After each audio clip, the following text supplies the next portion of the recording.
13 barcos. En octubre de 1597, en un estrecho de mar frente a la costa suroeste de Corea, un almirante que acababa de salir de prisión, torturado, degradado y despojado de casi toda su flota, se colocó con 13 barcos de guerra frente a una armada japonesa de al menos 133 buques de combate. No perdió, hundió o inutilizó más de 30 barcos enemigos. No perdió ni uno solo de los suyos. El hombre se llamaba Yi Sun-shin. Nunca había recibido formación naval formal. En toda su vida como comandante de la Armada, combatió en al menos 23 batallas navales contra la flota más numerosa del Pacífico de su época. Las ganó todas, las 23. Y la máquina que hizo posible buena parte de esas victorias fue un barco que se adelantó casi 300 años a su tiempo. Una nave cubierta por completo con una coraza de madera y hierro, erizada de púas, con la proa en forma de cabeza de dragón que escupía humo y fuego. Los japoneses la llamaron el barco monstruo. La historia la conoce como el barco tortuga. Bienvenido a Despiece Total. Este es el Geobuxeón, y esta es la historia del almirante que nunca perdió. Pieza por pieza, para entender por qué el barco tortuga tuvo que existir, hay que entender la guerra que lo creó. En 1592, el líder militar japonés Toyotomi Hideyoshi, que acababa de unificar Japón tras un siglo de guerras civiles, lanzó una invasión masiva del reino de Joseon, la Corea de la época, con un objetivo final todavía más ambicioso: usar la península coreana como puente para conquistar la China de la dinastía Ming. Fue una de las mayores operaciones militares de todo el siglo XVI. Japón desembarcó un ejército de más de 150.000 soldados, muchos de ellos veteranos endurecidos por décadas de guerra interna y equipados con algo que Corea no tenía en cantidad: el arcabuz, el arma de fuego portátil que los portugueses habían introducido en Japón décadas antes. En tierra, la invasión fue devastadora. Las columnas japonesas tomaron Seúl en apenas 20 días, desde el desembarco, y avanzaron hacia el norte casi sin resistencia efectiva, empujando al rey Seonjo a huir hasta la frontera con China. El ejército coreano, dividido, con mandos elegidos más por su linaje que por su capacidad, y mal preparado para una guerra de esa escala, se derrumbó. La diferencia no era solo de organización, era tecnológica. El soldado japonés medio llevaba décadas combatiendo en las guerras civiles del período Sengoku, y su infantería había integrado el arcabuz, el Tanegashima, en tácticas de fuego por descargas coordinadas que arrasaban a cualquier formación que se le pusiera enfrente. Corea, que había vivido un largo periodo de paz relativa, dependía todavía en buena medida del arco y de tropas sin experiencia real de combate. Sobre el terreno, la superioridad japonesa era casi absoluta. Pero Japón tenía un problema estructural. Un ejército de 150.000 hombres en territorio enemigo necesita comida, munición, refuerzos y pólvora. Y todo eso tenía que cruzar el mar desde Japón. La invasión entera dependía de una única arteria: las rutas marítimas de suministro a través del estrecho de Corea. Si esa arteria se cortaba, el ejército japonés en tierra se quedaba sin alimentar, por muy invencible que fuera en el campo de batalla. Y ahí, en el mar, esperaba un solo hombre con una idea que nadie más había tenido. Yi Sun-shin no era un marino de carrera. Nació en 1545, en una familia de la nobleza letrada venida a menos. Aprobó el examen militar del Estado a los 32 años, tarde para los estándares de la época, después de fracasar en un primer intento en el que, según las crónicas, se cayó del caballo y se rompió una pierna durante la prueba. Se levantó, se entablilló con la rama de un árbol y terminó el examen. Su carrera antes de la guerra fue la de un oficial competente y famosamente inflexible. Se negaba a hacer favores a sus superiores, se negaba a falsear informes, y eso le costó degradaciones y destinos en fronteras remotas. Menos de 14 meses antes de la invasión japonesa, fue nombrado comandante de la Armada de la provincia de Jeolla Izquierda, en el suroeste de Corea. En esos 14 meses, Yi Sun-shin hizo algo que ningún otro comandante coreano hizo. Se preparó para una guerra que casi nadie creía que llegaría. Preparó fortalezas, acumuló armas y provisiones, entrenó a sus tripulaciones y ordenó construir o terminar de desarrollar una nave que aparecía mencionada en registros coreanos de siglos anteriores, pero que nunca se había convertido en un arma decisiva: el Geobuxeón, el barco tortuga. Para entender lo que hacía especial al barco tortuga, primero hay que entender el barco sobre el que se construyó, el Panoxeon, el buque de guerra estándar de la Armada coreana. El Panoxeon era un barco de guerra de casco plano y fondo plano, construido con madera de pino y roble, robusto y pesado. Ese diseño de fondo plano tenía una ventaja crítica en las aguas costeras de Corea. llenas de bajíos, corrientes fuertes y mareas extremas. El barco podía girar sobre su propio eje casi en el sitio, una maniobrabilidad que los buques japoneses de casco en forma de V, diseñados para la velocidad en mar abierto, no podían igualar en aguas cerradas. El Panoxeon tenía una cubierta superior elevada desde la que los soldados y arqueros combatían, y en el corazón de su poder había algo que la doctrina naval japonesa apenas usaba en el mar: cañones. Corea había desarrollado una artillería naval considerable. Sus barcos montaban cañones de bronce de varios calibres, con nombres tomados de los signos del zodíaco chino: el cañón cielo, el cañón negro, el cañón amarillo, capaces de disparar proyectiles de hierro, grandes flechas emplumadas con punta de metal e incluso proyectiles incendiarios a cientos de metros de distancia. Esta era la diferencia doctrinal decisiva de toda la guerra en el mar. La táctica naval japonesa se basaba en el abordaje: acercar los barcos, lanzar a los soldados al buque enemigo y resolver el combate cuerpo a cuerpo, donde los guerreros japoneses, con su experiencia y sus arcabuces, eran letales. Sus barcos, además, eran en buena parte transportes construidos con maderas ligeras y ensamblados con clavos de hierro, que se debilitaban con el impacto, diseñados para llevar tropa rápido a través del estrecho, no para un duelo de artillería. La táctica coreana, en cambio, se basaba en la potencia de fuego a distancia: destrozar los barcos enemigos con artillería antes de que pudieran acercarse lo suficiente para abordar. El propio casco lo permitía. El Panoxeon estaba ensamblado con juntas de madera y clavijas de madera dura en lugar de clavos de hierro, un sistema que absorbía mejor el retroceso brutal de los cañones pesados. Sin descoserse, un barco coreano podía disparar andanadas que habrían destrozado la estructura de un buque japonés equivalente. Corea no tenía la mejor infantería del Pacífico Oriental, pero tenía de lejos la mejor artillería naval. Y Yi Sun-sin fue el hombre que entendió que si obligaba a que la guerra se decidiera con cañones y no con espadas, esa ventaja lo cambiaba todo. El barco Tortuga fue la expresión más extrema y perfecta de esa doctrina. El Geobuxeon tomaba el casco del Panoxeon y le añadía la innovación que le da nombre, y que lo convirtió en algo sin precedentes en la historia naval del mundo: una cubierta superior completamente cerrada. Donde el Panoxeon tenía una cubierta abierta desde la que combatían los soldados, el barco Tortuga tenía un techo curvo y blindado que cubría toda la nave, como el caparazón de una tortuga. Ese techo estaba construido con planchas de madera gruesa, y según las descripciones históricas y la reconstrucción posterior, reforzado con placas o púas de hierro. La superficie entera estaba cubierta de pinchos y clavos de hierro, a menudo disimulados bajo esteras de paja. El propósito de ese caparazón era anular por completo el arma principal del enemigo. Si la táctica japonesa dependía de abordar el barco, un barco que no se podía abordar dejaba a los japoneses sin su mejor recurso. Cualquier guerrero que saltara sobre la cubierta del barco Tortuga caía sobre un lecho de púas de hierro. No había cubierta abierta donde luchar. No había tripulación expuesta a la que disparar con los arcabuces. Existe un debate histórico que dura hasta hoy sobre si ese caparazón estaba recubierto de placas de hierro o solo de púas sobre madera gruesa. Si las planchas de hierro eran reales, como sostienen algunas fuentes coreanas, y como se ha reconstruido en las réplicas modernas, el Geobuxeon habría sido, literalmente, el primer buque de guerra acorazado con metal de la historia, casi 3 siglos antes de que el Monitor y el Merrimack se enfrentaran con sus corazas de hierro en la Guerra Civil estadounidense. Otros historiadores son más cautos y creen que el blindaje era sobre todo de madera reforzada y púas.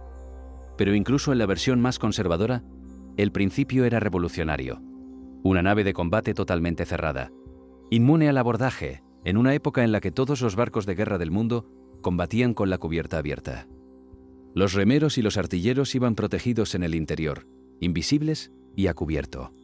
El barco Tortuga podía meterse en el corazón de una formación enemiga, rodeado por todos lados, y seguir combatiendo mientras los proyectiles y las balas rebotaban en su caparazón. Y no era solo una fortaleza defensiva, era sobre todo una máquina de ataque. Si este tipo de máquinas te fascinan tanto como a mí, este canal existe exactamente para eso.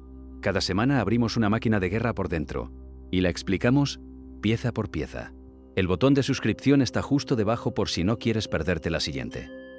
El armamento del barco Tortuga era su verdadero corazón letal. A lo largo de ambos costados, y también en la proa y en la popa, el Geobuxeon montaba cañones. Las descripciones históricas hablan de entre 10 y más de 20 troneras de artillería distribuidas por todo el perímetro de la nave. Y no eran cañones ligeros. La artillería naval coreana se clasificaba por tamaño con los nombres de los primeros caracteres del clásico chino de los 1000 ideogramas.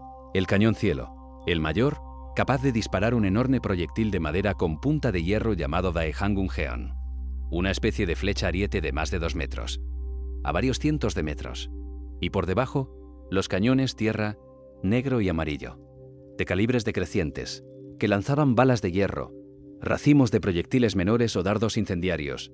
Un solo barco tortuga podía combinar todos estos tipos de fuego, según la distancia y el objetivo. Esto significaba que el barco tortuga podía disparar en todas direcciones, hacia los lados, hacia adelante y hacia atrás, a diferencia de un barco convencional, que debe orientar un costado hacia el enemigo para disparar su andanada. El barco tortuga era una plataforma de fuego de 360 grados. Podía navegar directamente hacia el centro de una flota y castigar a los barcos enemigos por todos sus flancos a la vez. En la proa estaba el elemento más icónico y más aterrador de la nave, una gran cabeza de dragón tallada. Y esa cabeza no era solo decoración. Según los registros de la época, por la boca del dragón se emitía un humo espeso de azufre y salitre, generado por hogueras en el interior, que servía como cortina de humo para ocultar los movimientos de la nave y sembrar el pánico. Algunas fuentes y reconstrucciones sostienen que por la boca del dragón asomaba además un cañón, de modo que la cabeza no solo escupía humo, sino también fuego real. La propulsión combinaba 2 velas en mástiles que se podían abatir para el combate, y sobre todo, la fuerza de los remeros en el interior. Esa doble propulsión le daba al barco tortuga algo crucial. No dependía del viento. En el momento decisivo de una batalla, cuando la maniobra lo era todo, el Geobuxeon podía moverse con precisión, gracias a sus remos, avanzar contra el viento y la corriente, y colocarse exactamente donde el almirante quería, sin quedar a merced de la meteorología. Dentro de esa fortaleza flotante se hacinaba una tripulación numerosa, varias decenas de remeros distribuidos en 2 niveles para mover la nave, más los artilleros que servían los cañones y los oficiales, al mando, protegidos todos bajo el caparazón. Era un espacio angosto, oscuro, cargado del humo de la pólvora y del calor de los cuerpos y las mechas encendidas, donde los hombres combatían sin ver apenas el exterior, guiados solo por las órdenes. Un infierno cerrado que escupía fuego por todos sus costados. Yi Sun-sin no tenía muchos de estos barcos. En el punto álgido, su flota probablemente nunca contó con más de 3 a 5 barcos tortuga a la vez, pero no los usaba como el grueso de su flota, los usaba como una punta de lanza. Naves de asalto acorazadas que rompían la formación enemiga, sembraban el caos en el centro de la línea japonesa y abrían el hueco por el que la potencia de fuego del resto de la flota coreana hacía el resto. El resultado de esa combinación, doctrina de artillería, maniobrabilidad costera y el barco tortuga como ariete acorazado, fue una serie de victorias que dejaron a la armada japonesa devastada durante el primer año de la guerra. En la batalla de Sacheon en 1592, el barco tortuga entró en combate por primera vez y destrozó una flota japonesa sin pérdidas coreanas. En Danpo, en Danjanpo, en batalla tras batalla, Yi Sun-sin repitió el patrón: atraer a la flota japonesa a aguas cerradas donde su maniobrabilidad no servía y aniquilarla con artillería. La culminación llegó en la batalla de Hansan, en julio de 1592. Allí, Yi Sun-sin empleó una táctica que ha pasado a los manuales de historia militar: la formación en ala de grulla. Envió un pequeño grupo de barcos como cebo hasta la bahía donde se concentraba la flota japonesa y fingió una retirada desordenada para atraerla a mar abierto.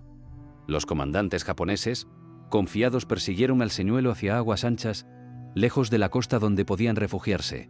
Entonces, a una señal, la flota principal de Yi, que esperaba oculta, se desplegó de golpe en un amplio semicírculo, como las alas de una grulla que se cierran, rodeando a la flota enemiga. Los barcos tortuga cargaron contra el centro para partir la formación mientras los Panoxeon batían los flancos con fuego cruzado, desde todos los ángulos. Atrapados, sin espacio para maniobrar y sin poder abordar los barcos acorazados, los japoneses perdieron 59 barcos entre hundidos y capturados de una flota de 73. Fue una de las derrotas navales más completas de toda la guerra, y detuvo en seco el plan japonés de avanzar por mar hacia el norte para apoyar a su ejército de tierra. Al cortar las líneas de suministro marítimas, Yi Sun-sin hizo algo que ningún general coreano había logrado en tierra: frenó la invasión. El ejército japonés, imparable sobre el terreno, empezó a quedarse sin comida y sin refuerzos. La guerra se estancó. Y aquí la historia da el giro que la convierte en leyenda. El éxito de Yi Sun-sin lo convirtió en un problema político. Su prestigio despertó envidias a la corte de Joseon, y sus enemigos, junto con una operación de engaño de la inteligencia japonesa, diseñada específicamente para eliminarlo, lograron que el rey Seonjo desconfiara de él. En 1597, Yi Sun-sin recibió la orden de atacar en una posición que él consideraba una trampa evidente. Se negó a enviar a sus hombres a una muerte segura. Por esa desobediencia fue arrestado, llevado a la capital, torturado y degradado a soldado raso. Estuvo cerca de ser ejecutado. Su sucesor al mando de la flota, un comandante llamado Won Jun, hizo exactamente lo que Yi Sun-sin se había negado a hacer. Llevó a casi toda la armada coreana a la batalla de Chilcheoliang, en aguas desfavorables y contra su criterio. Fue una masacre. La flota que Yi Sun-sin había construido y mantenido invicta durante 5 años quedó prácticamente aniquilada en una sola tarde. Won Jun murió. De más de 100 barcos, sobrevivieron apenas 13. Con el desastre consumado y los japoneses de nuevo dueños del mar, la corte desesperada restituyó a Yi Sun-sin en el mando. Le devolvieron una flota de 13 barcos y una nota que, según la tradición, sugería que quizá debía abandonar el mar y luchar en tierra, porque con 13 barcos no había nada que hacer. Su respuesta, recogida en su propio diario de guerra, es una de las frases más citadas de la historia militar de Asia. Todavía tengo 13 barcos. Mientras yo viva, el enemigo no tendrá el mar del oeste. El 16 de octubre de 1597 se libró la batalla de Myeongnyang, la que corona toda su leyenda. Yi Sun-sin eligió el terreno con la precisión de un ingeniero. El estrecho de Myeongnyang-Uldolmok, en coreano, un nombre que evoca el rugido del agua al pasar, es un canal angosto entre la península y una isla, de apenas unos cientos de metros de ancho, en su punto más estrecho.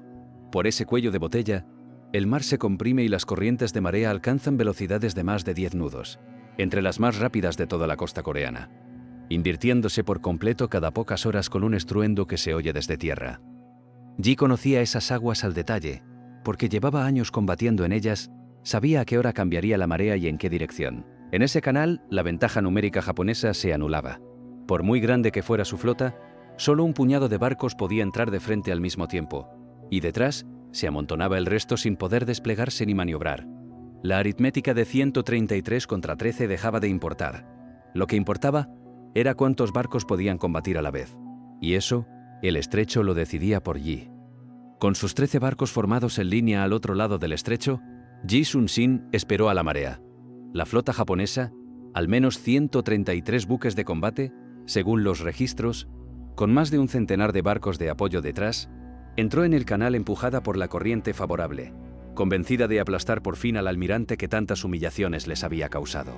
Al principio, incluso las tripulaciones coreanas, aterradas ante la magnitud de la flota enemiga, vacilaron. Las crónicas cuentan que la mayoría de los capitanes de Yi se quedaron atrás, paralizados por el miedo, y que durante un tramo de la batalla, el barco insignia del almirante combatió prácticamente solo contra la vanguardia japonesa, resistiendo con su artillería mientras arengaba a sus hombres a avanzar. Entonces la batalla giró, literalmente, con el mar. En el momento calculado, la marea del estrecho se invirtió con una fuerza brutal.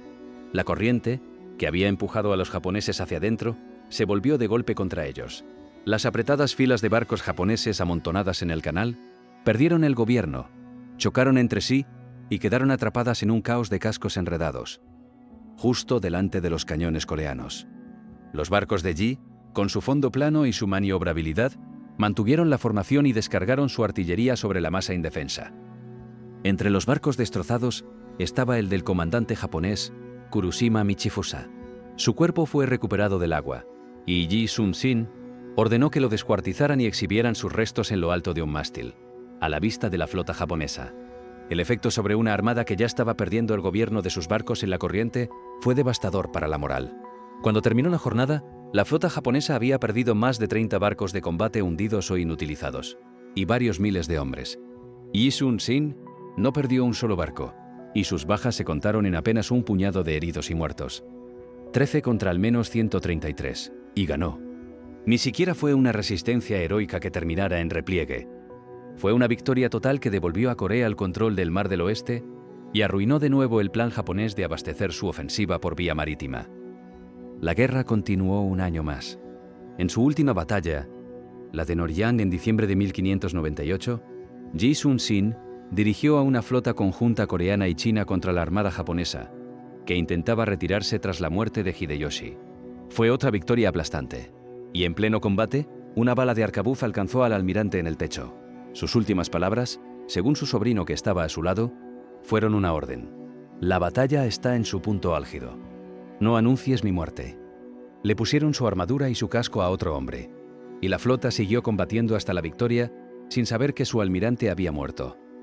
Yi Sun-sin combatió en al menos 23 batallas navales. No perdió ninguna. Destruyó cientos de barcos japoneses y salvó a su país no una, sino varias veces, a menudo desde la desventaja más absoluta, con un arma que había ayudado a diseñar: un barco acorazado, que se adelantó siglos a la coraza de hierro que las armadas occidentales no adoptarían hasta la Guerra Civil estadounidense, casi 300 años después. 4 siglos después, Yi Sun-sin es probablemente el personaje histórico más venerado de Corea. Su estatua preside una de las plazas centrales de Seúl. Su rostro estuvo durante años en los billetes, y su nombre se ha dado a destructores y submarinos de la Armada surcoreana. Moderna, la película que reconstruyó la batalla de Myeongnyang se convirtió en la más taquillera de la historia del cine coreano. Y su barco Tortuga es el símbolo nacional de un momento en que la ingeniería y la determinación de un solo hombre bastaron para frenar a un imperio. El barco Tortuga no era la nave más grande de su tiempo ni la más rápida. Era la respuesta exacta a un problema exacto: ¿cómo derrotar a una flota que basa todo su poder en el abordaje? La solución fue quitarle al enemigo el barco que abordar y convertir esa fortaleza flotante en un ariete de artillería. Ingeniería al servicio de una idea. Y detrás de la idea, un hombre que se negó a perder. Cada máquina esconde una historia que sus planos no cuentan. Cada semana abrimos una si no quieres perderte la siguiente. Suscríbete, el botón está justo debajo. Pieza por pieza.